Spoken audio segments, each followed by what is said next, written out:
सुनाओ NTPC green energy limited. अब देखिए 96 रुपये 18 पैसे का स्टॉक, हुकुम का इक्का। एंड क्या है इस स्टॉक का future. Hi this is Dev and watch it starry. Multibagger बनेगा ही नहीं, क्योंकि अगर आप देखें लोग तो भूल भाल गए थे इस स्टॉक को, वापस से रडार पर इसलिए आया क्योंकि Q1 के बाद जो कैंडल बनी उसने सबको चौंका कर रख दी।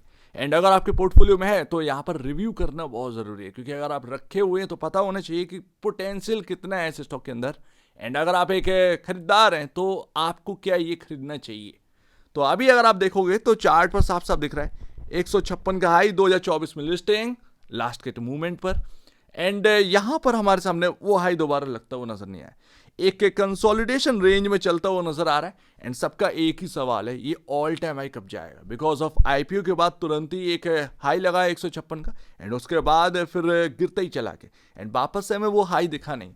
अगर आपको मार्केट के काफी interesting news and updates daily basis पर चाहिए तो आप चैनल को सब्सक्राइब कर सकते हैं, जिसका लिंक आपके डिस्क्रिप्शन बॉक्स में देखने को मिल रहा है। So please subscribe. तो अभी हम देखेंगे कि ये Q1 के नंबर्स है कितना लेकर आए, एंड ये कितना पोटेंशियल रखते हैं स्टॉक के आगे बढ़ने में। तो यहाँ पर सेल्स का नंबर देखेंगे तो धीरे धीरे सेल्स का नंबर बढ़ ही रहा है। मैं डिसेंट परफॉर्मेंस नहीं कहूँगा, बिकॉज ऑफ जिस तरीके की वैल्यूएशन है 10 से 12% की अगर आप ग्रोथ लेकर आओगे काम नहीं बनेगा। एंड यही तो सबसे बड़ी बात, एनटीपीसी ग्रीन एनर्जी को समझना पड़ेगा बहुत डिटेलिंग में, क्योंकि मैटर करता है स्टॉक मार्केट में टाइम। आपके पास स्टॉक रखा हुआ ठीक है, बट टाइम कितना लेगा वो आपको रिटर्न देने में, ये सबसे बड़ी बात होती है। एंड सबसे बहुचक की बातें जो है ना वो हम करने वाले हैं। तो अभी सेल्स का नंबर धीरे धीरे ग्रो हो रहा है, लेकिन फैंटास्टिकली अगर आप देखें तो वो नंबर नहीं आपको देखने को मिलेगा। ऑपरेटिंग प्रॉफिट पर अगर नजर जाएगी तो बड़ा डिसेंट देखने को मिलता है, जो बाकी कंपनियों में इतना नहीं देखने को मिलता है। जैसे कि आपका 1107 करोड़ का सेल्स का नंबर है, तो 989 करोड़ का यहाँ पर operating profit. And that's why ये है हुकुम का इक्का। हुकुम का इक्का इसीलिए because of operating margin her power कंपनियों में नहीं होते हैं। एनटीपीसी ग्रीन एनर्जी थोड़ा सा डिफरेंट कर रहा है, और ग्रीन एनर्जी के सेगमेंट में चाहे आप अडानी ग्रीन एनर्जी उठा लीजिए या एनटीपीसी ग्रीन एनर्जी उठा लीजिए, इनके जो एक्सपेंसेस है वो बहुत चीपर रहते हैं। क्योंकि अगर आप देखें सोलर का अगर काम है तो जाहिर सी बात है उसका मेंटेनेंस के लिए बहुत कम वर्कफोर्स की यहाँ पर ज़रूरत पड़ती है। एंड बाकी जो ट्रेडिशनल पावर कंपनीज हैं, मतलब जो थर्मल के अंदर यहाँ पर आती हैं, वो अगर आप देखोगे उनके एक्सपेंसेस जो है वो हैवी देखने को मिले, क्योंकि वहाँ पर वर्कफोर्स काफ़ी ज़्यादा है। तो यहाँ पर आप देखोगे 118 करोड़ का ये एक्सपेंस निकल कर आ रहा है। And that's why operating margin जो है ना वो काफ़ी बेहतरीन देखने को मिलता है। 89% का ऑपरेटिंग मार्जिन है। तो यही मार्केट को एक्साइट कर रहा है इस वक्त कि एनटीपीसी ग्रीन एनर्जी के पास ना ऑपरेटिंग मार्जिन बहुत ज़बरदस्त है, जो कि बाकी कंपनियों के पास नहीं है। एंड यहाँ पर हम आगे बढ़ते हैं तो हम देखते हैं थोड़ा सा कंपनी के फ्यूचर के बारे में। जैसे कि ग्रोथ टारगेट क्या है, तो करेंट कैपेसिटी जो है वो 10.10 गीगावाट की है, एंड टारगेट है FY32 का, यानी कि 2031 तक ये कंपनी का प्लान है कि हम 60 गीगावाट की कैपेसिटी से लेस हो जाएंगे। एंड यही सबसे बेहतरीन बात। अब उस हिसाब से आप एक रेवेन्यू का एक अनुमान लगाने की कोशिश करोगे तो 10 गीगावाट से इनके पास जो साल का रेवेन्यू है, टोटल रेवेन्यू है, वो 3000 से 3500 करोड़ के आसपास का रहता है। एंड करंट में आप देखोगे तो 3200 करोड़ के आसपास का आपको जो है रेवेन्यू देखने को मिलेगा, राइट। तो यहाँ पर 10 गीगावाट में इतना है। जब 20 गीगावाट की कैपेसिटी हो जाएगी तो 6000 से 7000 करोड़ का आपका रेवेन्यू पहुंच जाएगा। 40 गीगावाट 12000 से 14000 करोड़, 60 गीगावाट पर जब पहुंचेंगे तो 18 से 21000 करोड़ का रेवेन्यू जो है वो एस्टिमेट है इनका पहुंच जाए। तो ये आपका एस्टिमेटेड एंड प्रोजेक्शन करी हुई है। एंड अगर ये 21,000 करोड़ का रेवेन्यू पर पहुंच जाते हैं, देन ऐसे में क्या इंपॉर्टेंट रहेगा। देखिए इस कंपनी की अगर आप स्टेबिलिटी की बात करो, अभी हाई वैल्यूएशन पर है, बट आप इसमें एक ही चीज देख रहे हैं, ऑपरेटिंग मार्जिन। अगर यही ऑपरेटिंग मार्जिन मान लीजिए आगे गिरते चले जाएं, तब क्या होगा, तब ये होगा बॉस वो वैल्यूएशन पर तुरंत इंपैक्ट डालेगा। एंड अभी भी आज की डेट में स्टॉक हाई वैल्यूएशन पर है, बट पोटेंशियल नजर आ रहा है बिकॉज ऑफ ऑपरेटिंग मार्जिन काफी सॉलिड है। एंड अगर ये 4-5 साल तक इसी तरीके से ग्रो हुए और ऑपरेटिंग मार्जिन को इसी तरीके से मेंटेन रखा, देन ये 21,000 करोड़ वाला जो आपका नंबर देखने को मिला है कि 2031 तक ये 21,000 करोड़ के आसपास का रेवेन्यू जनरेट करने लगेगी ये कंपनी। तो आप 89% या 90% मान के अगर चल रहे हो ऑपरेटिंग मार्जिन, मैं कहता हूं 80% मान लो, तो ये 16 से 17,000 करोड़ के आसपास का प्रॉफिट करेगी। एंड ये बहुत बड़ी बात है कि किसी कंपनी का 17,000 करोड़ का प्रॉफिटेबिलिटी हो, एंड उसमें क्या होगा, वो अर्निंग पर शेयर भाई साहब बहुत जबरदस्त नजर आएगा। एंड दैट्स वाई आगे अगर आपको इस स्टॉक को रखना है तो आगे आपको ऑपरेटिंग मार्जिन पर ही फोकस करना पड़ेगा, बिकॉज ऑफ, क्योंकि अगर आपका इस तरीके से अभी लगातार चलता आ रहा है, ऑपरेटिंग मार्जिन जनरली इनका जो है वो 80 से 90% के अंडर में ही रहता है। कभी 84, कभी 85 मेंटेन अभी जो करके चल रहे हैं वो 85% ही मेंटेन करके चल रहे हैं। कभी कभार अच्छा आ जाता है 89% पे पहुंच जाते हैं, बट 85 आप एक नॉर्मली लेकर चलिए इनके। अगर आप मुझसे पूछोगे तो आज की डेट में ये स्टॉक कितना महंगा है, बहुत महंगा है।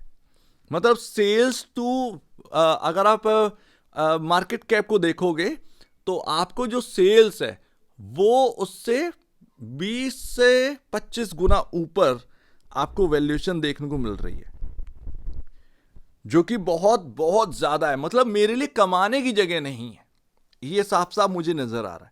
लेकिन आगे के लिए अगर आप देखोगे तो यहां पर जिस तरीके से बेहतरीन नंबर होते चले जाएंगे, इन कैपेसिटी यहां पर ना बढ़ाते चले जाएंगे एनटीपीसी, तो यही चीज आपको धीरे धीरे वो सस्ते में देखने को मिलने लगेगी।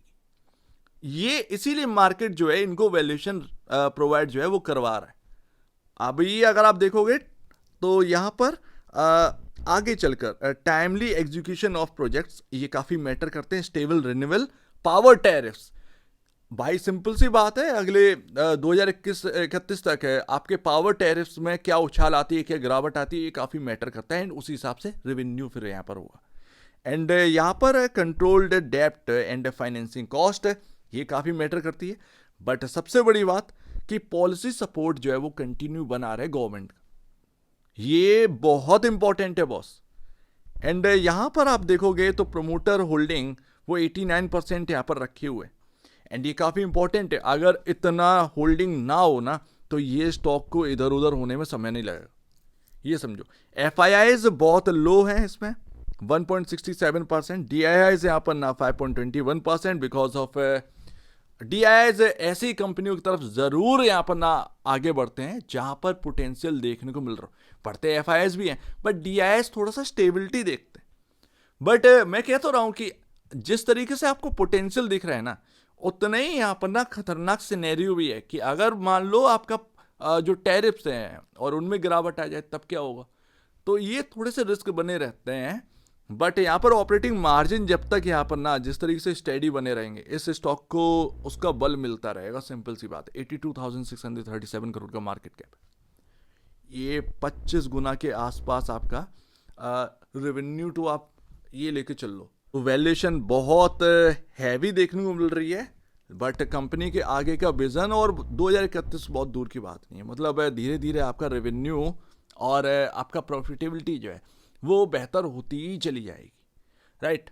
तो ऑपरेटिंग मार्जिन जो है वो बस मेंटेन रखें। अभी इनको जो सबसे बड़ा सिरदर्द क्या है, प्रॉब्लम क्या है, इनका इंटरेस्ट। अगर ये इंटरेस्ट ना दे रहे होते या डेट फ्री कंपनी होती तो आप ये मान लीजिए कि बहुत ही अच्छा खासा आपका नेट प्रॉफिट हो रहा होता है।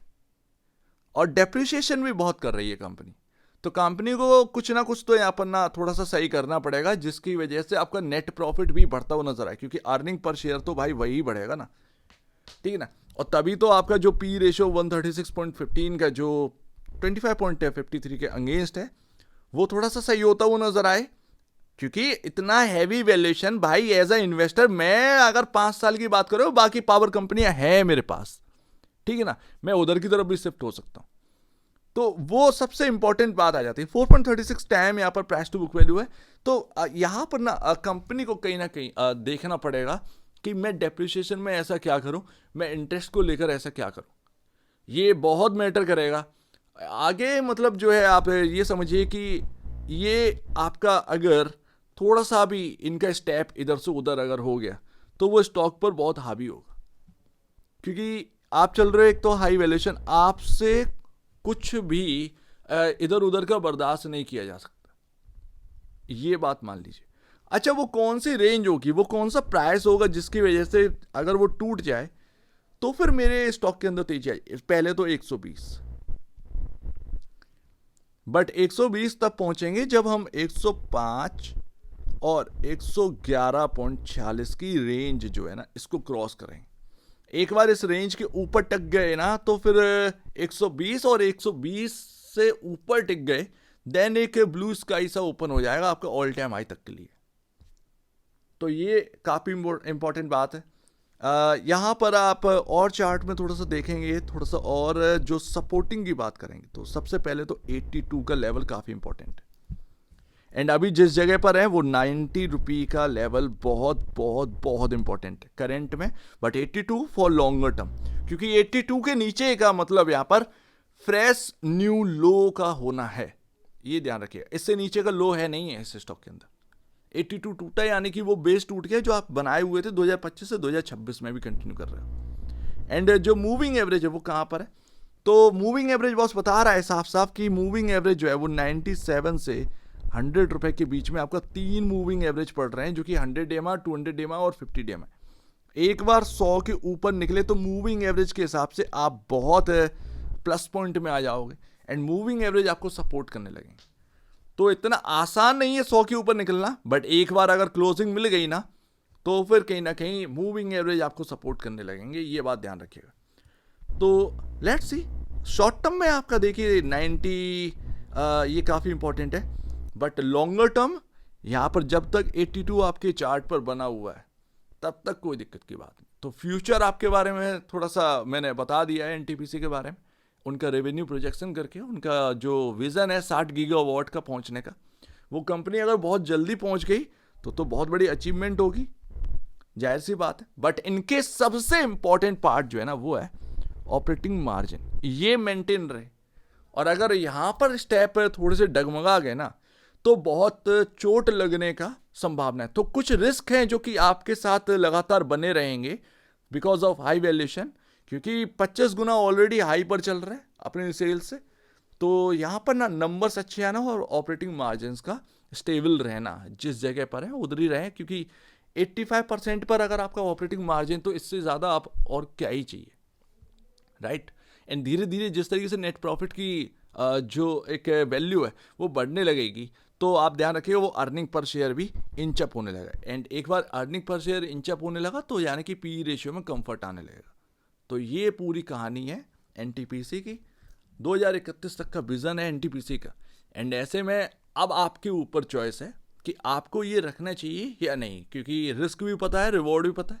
एंड रही बात मल्टी बैगर की, तो ऑलरेडी 82,000 करोड़ का मार्केट कैप वाली कंपनी, तो बहुत बड़े मार्केट कैप पर ऑलरेडी ये कंपनी आई हुई थी। अब यहाँ से आप बात करोगे तो वैसा पोटेंशियल नहीं रखता है स्टॉक की भाई 10 टाइम 20 टाइम हो जाए, वो चीज़ नहीं है। बट 3 से 4 गुना, वो भी एकदम से नहीं, लेकिन उसमें बहुत वक्त लगेगा, लेकिन इतना पोटेंशियल हो सकता है। लेकिन इससे ज़्यादा की बात करो तो वो पॉसिबल नहीं दिखाई देता है इतना नियर टाइम में। तो ये बात ध्यान रखिए। तो बड़ा सोच समझ के अपना डिसीजन लीजिएगा, बट स्टॉक का एनालिसिस आपके सामने है तो थोड़ा सा समझिएगा। तो एक बार निवेश से पहले या बेचने से पहले अपने ब्रोकर एडवाइस से जरूर सलाह लीजिएगा। खुद की स्टडी करेगा उससे बेहतर कुछ भी नहीं, खुद की स्टडी मस्ट है तो आप दीजिए। बड़ी देखिए, बहुत धन्यवाद दोस्तों।